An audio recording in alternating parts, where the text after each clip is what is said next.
Muito bem, pessoal. Retomando aí nosso curso de Direito Administrativo para Tribunais, nós terminamos a aula falando sobre aquela definição de administração pública em sentido estrito. E ainda nessa parte de introdução, de noções introdutórias, aí, falta a gente ver essa questão das fontes do direito administrativo. Né? Qual que é a ideia das fontes? Em direito, quando você fala em fonte, é mesmo que vem a expressão que você tem no sentido comum. Você fala, fonte não é aquele lugar que jorra água e tal, onde nasce ali, né? De onde emana. A ideia é essa. Em direito, a fonte é de onde emanam, né, as normas jurídicas, de onde elas surgem, onde que elas nascem ali. E no direito administrativo, a gente precisa saber quais são essas fontes. Né?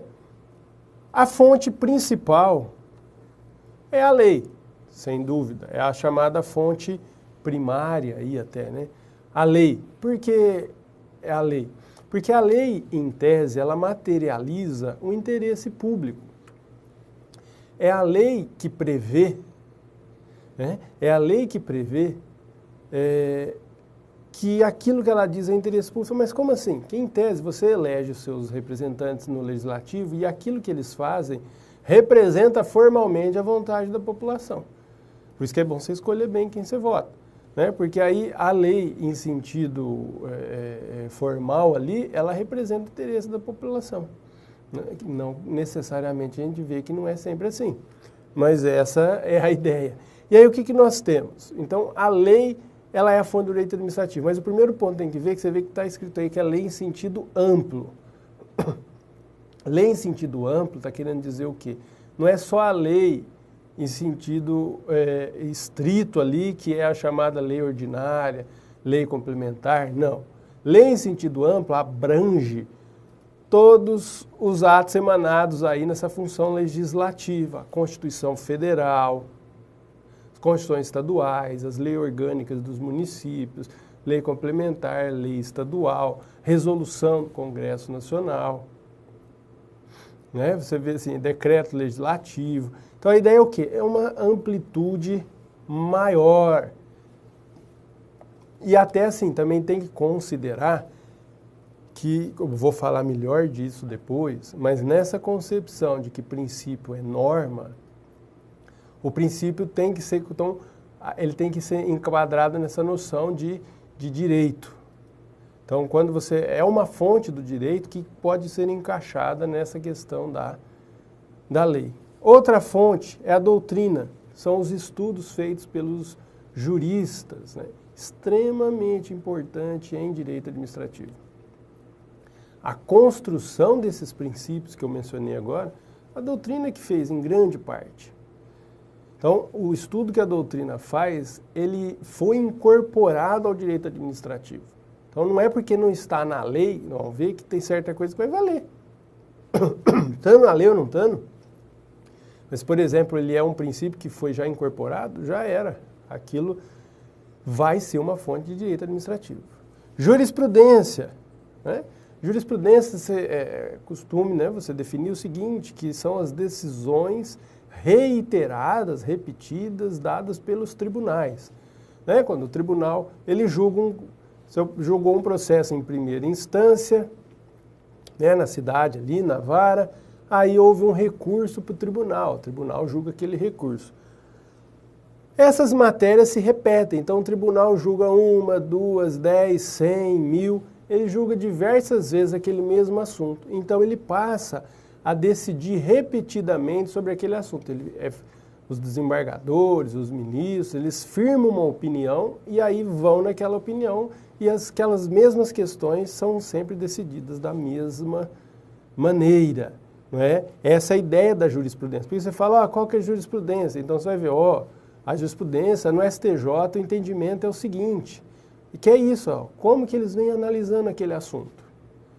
E isso é uma coisa assim, que a gente sabe, que não é uma coisa pacífica. Então, às vezes, no mesmo tribunal tem posições diferentes, que uma hora se consolida. Tribunais diferentes podem ter posições diferentes.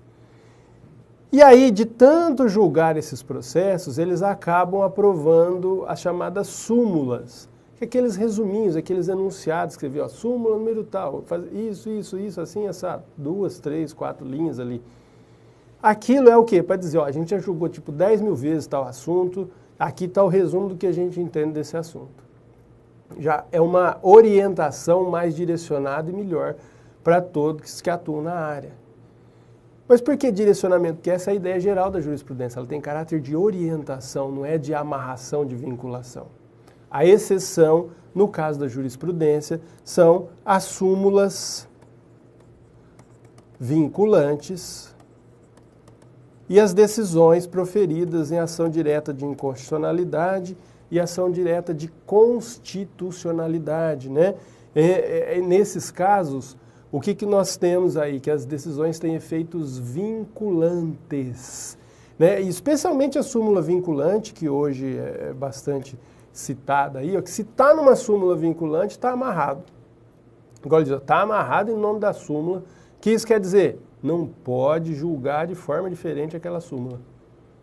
E nós temos várias em direito administrativo, por exemplo, a mais famosa aí, sem dúvida, é a súmula vinculante número 13 do STF, que trata sobre o nepotismo. Lembrando, né, você que às vezes você não estudou ainda direito constitucional, a súmula vinculante ela é aprovada apenas no Supremo Tribunal Federal. É o único tribunal que tem esse poder de ditar uma súmula e aquela súmula tem que ser seguida. Então, imagina, eles julgam uma lei e falam, essa lei aqui não pode ser aplicada nesse caso, papapá. Aí o Supremo aprova a súmula vinculante, aquela lei não vai mais ser aplicada naqueles casos. Então, ela tem força e não pode ser contrariada. Por isso que ela é de obediência obrigatória em toda a administração pública. E o costume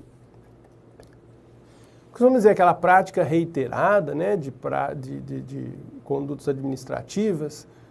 Quando a lei não prevê nada, ninguém fala nada, ele fala, isso aí não está previsto em lugar nenhum, mas a gente faz dessa maneira aqui, nos outros órgãos. Isso é uma fonte ou não? Há uma divergência aí, mesmo para concurso não há nada pacífico. O que mesmo em concurso que se observa é o quê? Que as bancas veem isso, ó, para uns é, para outros não é. Então não é uma coisa que costuma ser cobrada. Os demais, sim. Tá? Então essas são as fontes, de onde emanam as normas do direito administrativo, tá? Então, não é só lei, você vai ver que aqui você vai estudar muito doutrina. Beleza? Então tá. Vamos ver uma questãozinha aí,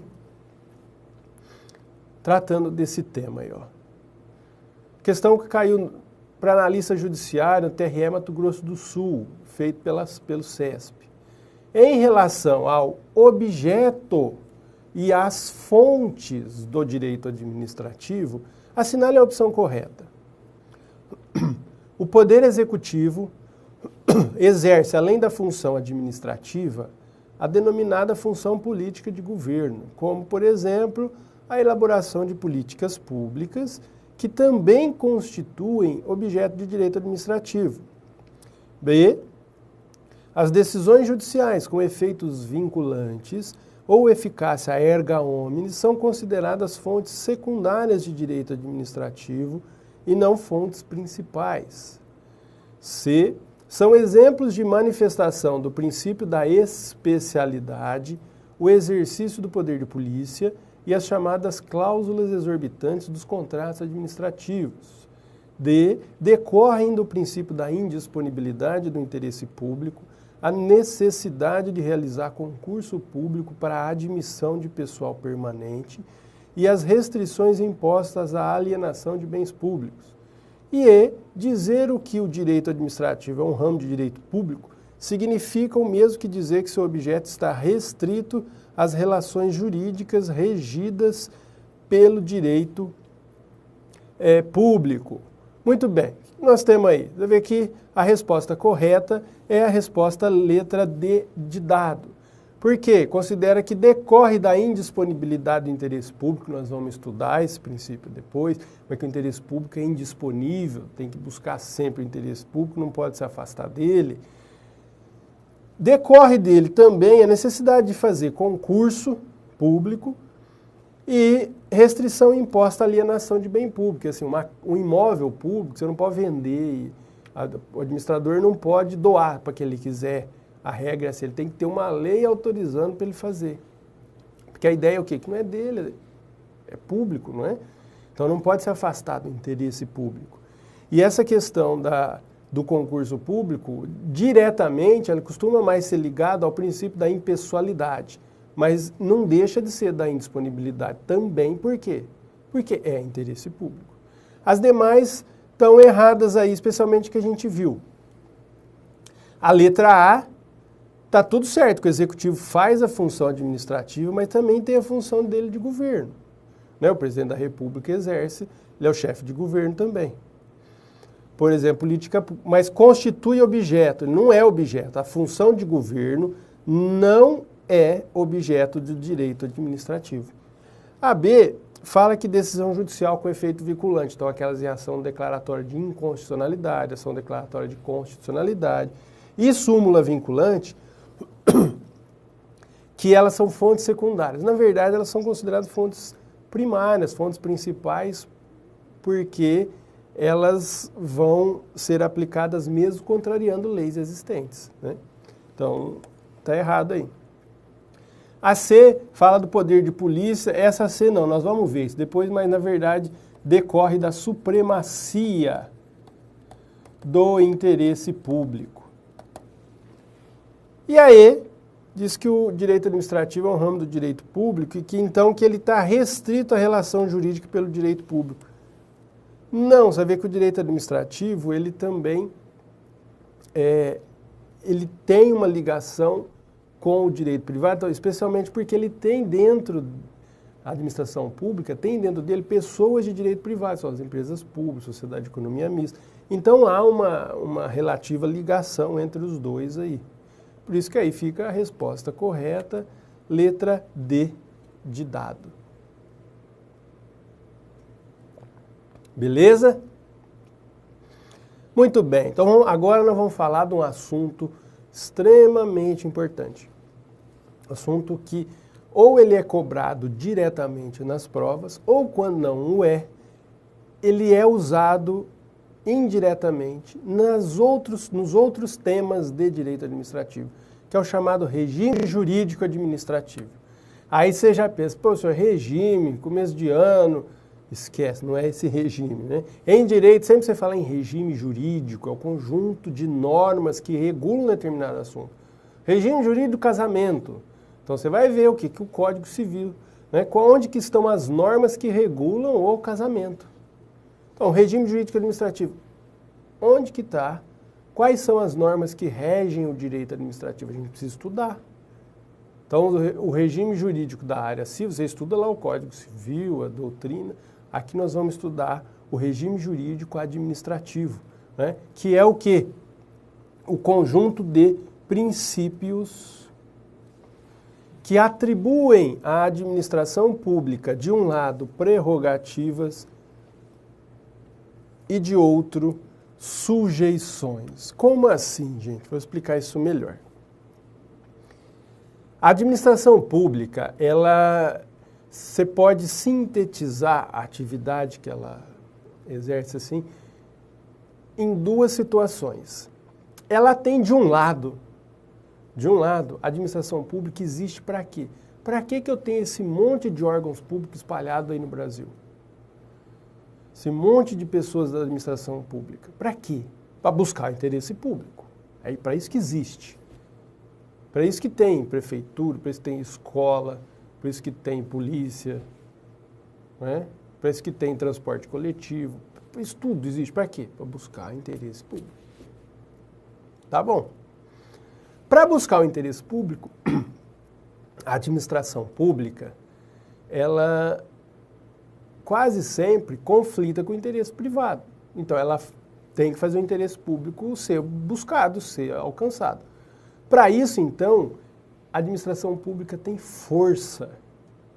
Ela tem prerrogativas para poder fazer o quê? Para impor esse interesse público. Mas, ao mesmo tempo que ela tem que buscar o interesse público, a gente viu que na própria essência do direito administrativo, a administração, o administrador não pode fazer o que quiser. Ele tem limites à sua atuação. Que limites são esses? Ou seja, ele só pode atuar na medida, suficiente para buscar o interesse público, ele não pode extrapolar. Além disso, os direitos fundamentais são de obediência obrigatória. Ele não tem como não obedecer ao regramento constitucional dos direitos fundamentais. Então, a tutela aos direitos fundamentais é indispensável. Então, é como se você tivesse duas pontas. Você tivesse duas pontas. De um lado a força, na outra o limite.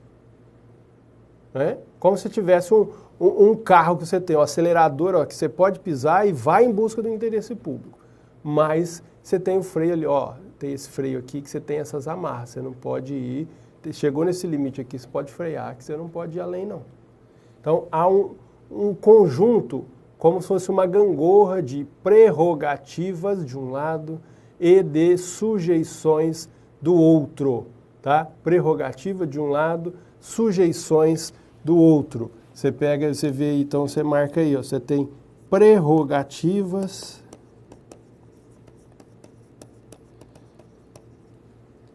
e no outro sujeições. Prerrogativa é força, poder, sujeições são limites, amarras.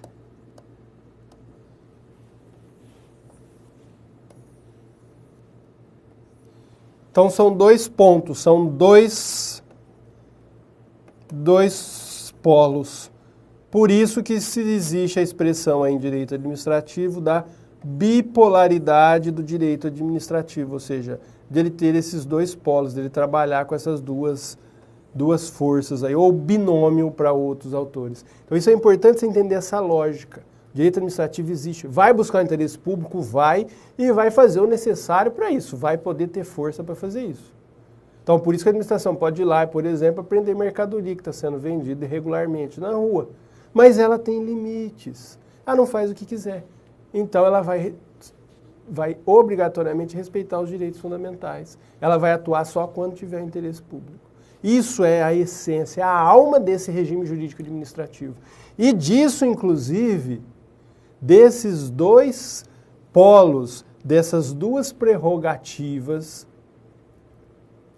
né, no estudo, e o autor que mais se destaca aí começou com o professor Oswaldo Aranha Bandeira de Mello, pai do professor Celso Antônio Bandeira de Mello, e o Celso Antônio também desenvolveu isso bem, é o quê?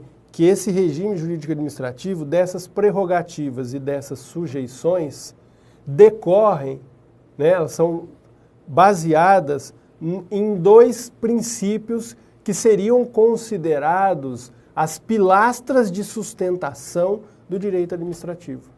Seriam, entre aspas, aí, os princípios superpoderosos, né, que são, alguns autores chamam de supraprincípios, que é o quê? Em relação à prerrogativa, é o princípio da supremacia do interesse público. Então, eu faço interesse público prevalecer, né? Por isso, tenho força para tanto. Mas as sujeições existem. E existem com base no quê? Na indisponibilidade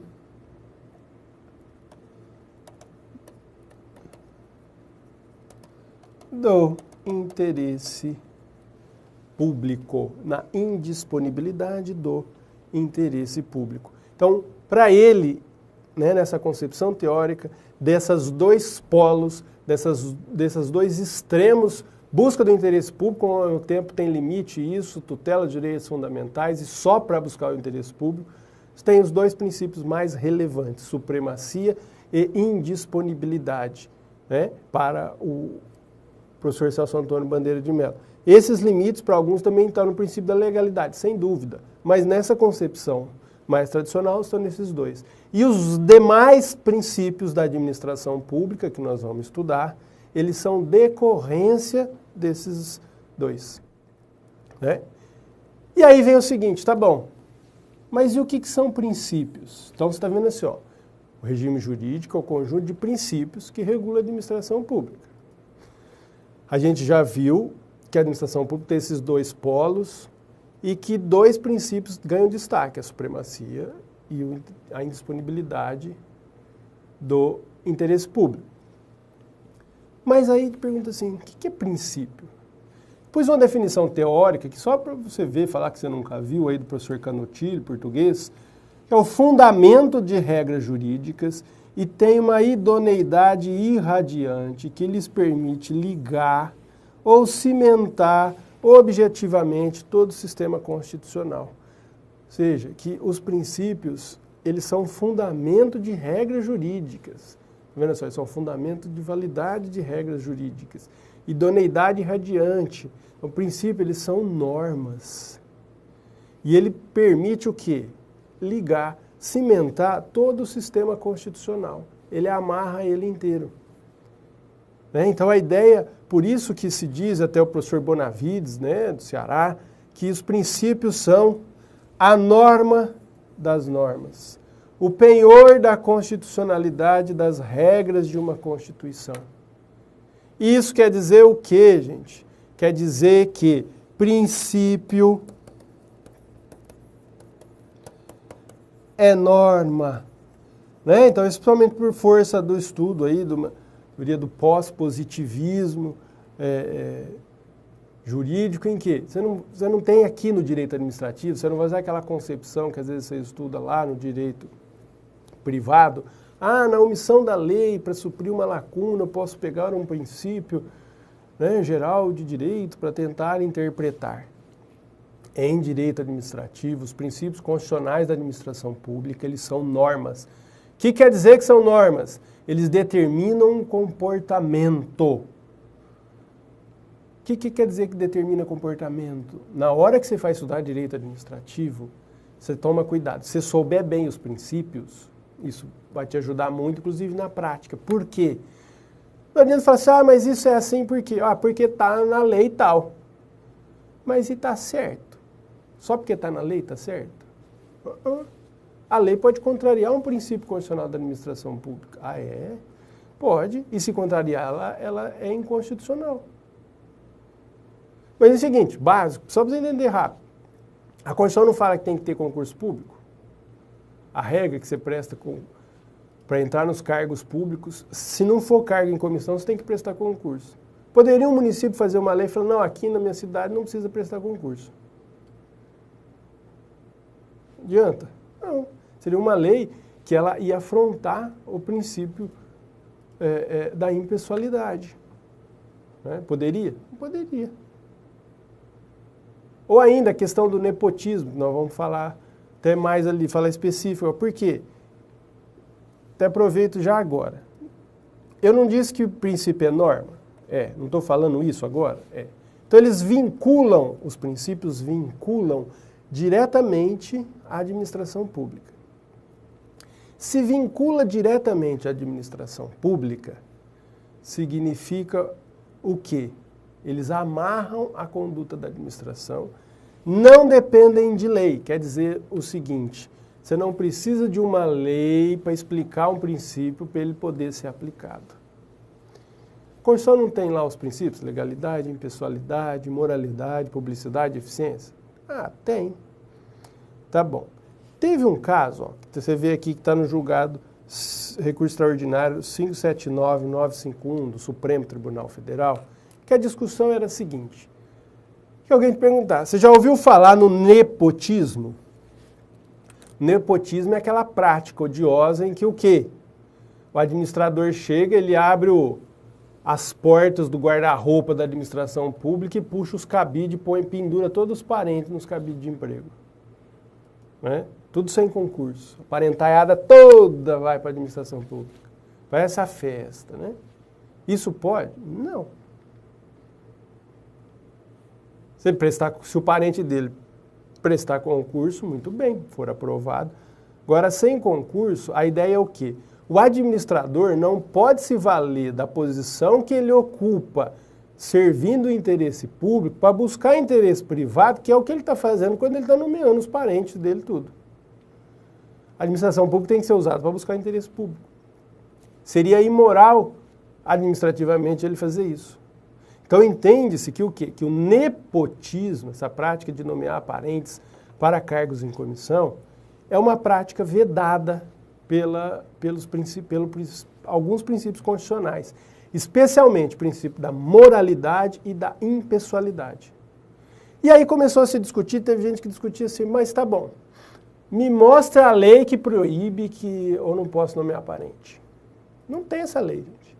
Não existe uma lei federal que fala vedando o nepotismo, especificando, não tem. E precisa ter? Não precisa. O nepotismo não viola a moralidade, afronta o princípio da moralidade, afronta. Então é proibido. Isso o STF julgou nesse caso aí que eu falei para vocês. O STF julgou isso. A vedação do nepotismo não depende de lei. Não precisa fazer lei para proibir nomear parente para os cargos públicos. Isso já está previsto no próprio princípio, que ele tem força irradiante, ou seja, ele não depende de lei, ele é auto-aplicável. Não é? Tanto é que, com base nisso, você vê que o que o Supremo fez depois? Editou a súmula vinculante número 13, que é a súmula que proíbe o nepotismo. Ele pegou e editou a súmula por conta própria, que agora, então, ela tem obediência obrigatória à administração pública. Ah, mas se não tivesse essa súmula, não ia poder do mesmo jeito. Ok? Tudo bem? Ah, e se eu fizer uma lei no meu município, então vamos fazer o contrário. Eu sou prefeito, eu mando um projeto de lei para a Câmara do meu município, autorizando a nomeação para os cargos em comissão dos parentes. E assim, aí o prefeito, não, mas eu posso nomear. Tem lei aqui no município que autoriza a nomear os parentes que eu quiser. Essa lei seria inconstitucional porque ela viola o princípio da moralidade. Então, o que eu quero mostrar para vocês, o estudo dos princípios é extremamente importante. Então, você não vai na lei e já fala, é assim porque está na lei. Não tem isso, gente. O direito é mais amplo. Está na lei, mas essa lei não está em conformidade com os princípios constitucionais, essa lei não vale. Ela é inconstitucional. Beleza? Então, é muito importante isso. Princípio é norma. Se está num princípio, você tem que analisar. Isso aí não viola tal princípio. Por isso que é importante saber o conteúdo dos princípios. Nepotismo viola a moralidade. Não precisa de lei. Acabou. Beleza? Muito bem. Isso aqui é aquilo que eu já falei lá, que supremacia e indisponibilidade são considerados os princípios mais relevantes aí do regime jurídico para o Celso Antônio Bandeira de Mello, em razão daquela bipolaridade, que ele chama aí esses princípios de pedras angulares do regime jurídico. E os demais são decorrência. Pois bem, agora o que nós vamos fazer? O que cai muito aí na sua prova? Cada princípio de forma isolada. Então nós vamos precisar estudar agora cada um dos princípios da administração pública vistos de forma isolada. Né? Primeiro deles, então vamos começar por aqueles dois que são considerados os mais relevantes, a supremacia e a indisponibilidade, depois nós vamos para os outros. Vamos ver o primeiro aí, ó, supremacia do interesse público sobre o interesse privado. O que quer dizer esse princípio?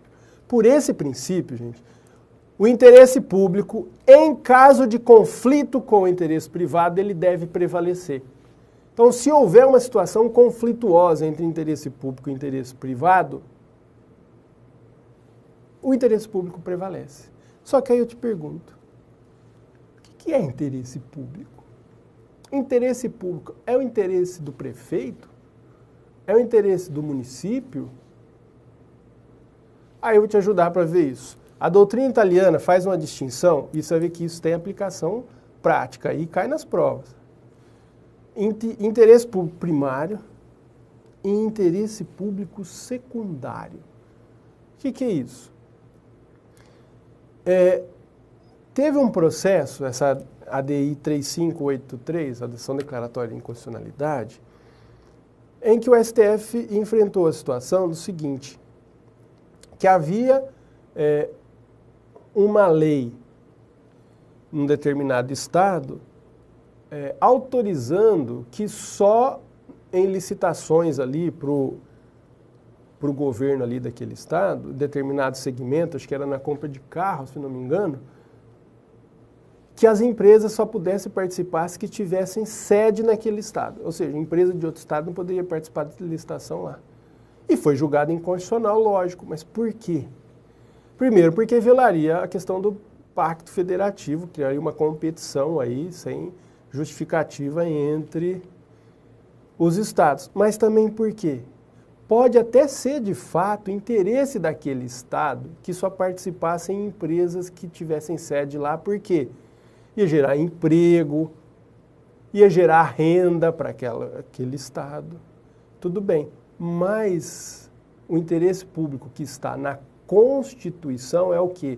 Que a licitação, ela busca uma ampla concorrência, que você não vai criar restrições indevidas. A ideia é ter uma ampla disputa. Né? Então, assim, o interesse público do Estado ali é, sim, ter o licitante, mas o interesse público que é da população, da coletividade, da sociedade, que onde eu acho ele na Constituição, é o interesse que possam todos os que preenchem os requisitos participar, mas não pode pôr requisito de ter a sede no lugar. Então, o interesse público primário é o interesse da população, o interesse que está na Constituição. O interesse público secundário pode ser o interesse do órgão público, da pessoa jurídica. E o interesse público secundário não deve prevalecer sobre o privado. Só pode prevalecer sobre o privado o interesse público quando ele for o primário. Então não vale. Outro exemplo, mais fácil para você ver, desapropriação. Né? Quando a propriedade não cumpre a função social da propriedade, você pode desapropriar. Né? Então você pode desapropriar uma propriedade, nesse caso aí, do descumprimento da função social, por exemplo. Mas imagine assim, que o município fala, eu preciso construir uma escola, aí naquele lugar que tem uma... Então ele vai lá mesmo, não faz essa desapropriação sanção, né? Faz a desapropriação por necessidade pública, fala, vou desapropriar aquele quarteirão inteiro para construir um hospital. Beleza. E aí? Mas nós não estamos com muito dinheiro, então nós não vamos pagar o valor de mercado, nós não vamos pagar mais baixo aí, vamos pagar o que der para eles e pronto. Porque nós precisamos fazer o hospital e a prefeitura não tem dinheiro, o município. Tá bom, isso tá. O que nós temos aí? Pode até ser interesse público do município pagar menos. Interesse público. Só que é o interesse público secundário. Porque o interesse público primário, que é o da sociedade, onde ele está? Na Constituição. O que a Constituição diz? Que a indenização tem que ter um valor justo. Entenderam a diferença? Então, só vai poder prevalecer essa desapropriação se o interesse público for o primário, ou seja, se for pagando o valor justo, senão não poderia. Beleza? Bom, tem que haver por isso que esse confronto entre direitos fundamentais e interesse público, só posso fazer qualquer tipo de restrição a um direito fundamental se for com base no interesse público primário. Exemplos práticos desse princípio. Que você faz o interesse público prevalecer sobre o privado. Intervenção na propriedade privada, então a desapropriação de uma propriedade é um exemplo de interesse público. O dono não quer, mas o Estado vai desapropriar. Cláusulas exorbitantes. Nós vamos aprender lá em contratos ainda, mas, por exemplo, tem uma cláusula exorbitante que tem nos contratos administrativos, que a administração tem limites, mas ela pode chegar para o contratado e falar, meu amigo, nós combinamos tal coisa, não é? Mas nós está descombinado, não estou mudando, viu? Eu estou mexendo nisso aqui no contrato e você fica quieto aí que você tem que cumprir. É lógico que não é nesses termos, mas existem limites, mas ela pode fazer isso. Quer dizer, é possível alterar um contrato só com um dos lados fazendo, o que não existe no setor privado. Então isso é mais um exemplo de fazer o interesse público prevalecer sobre o interesse privado. Tá? Esse foi a supremacia do interesse público sobre o privado. Já já a gente volta com mais. Até.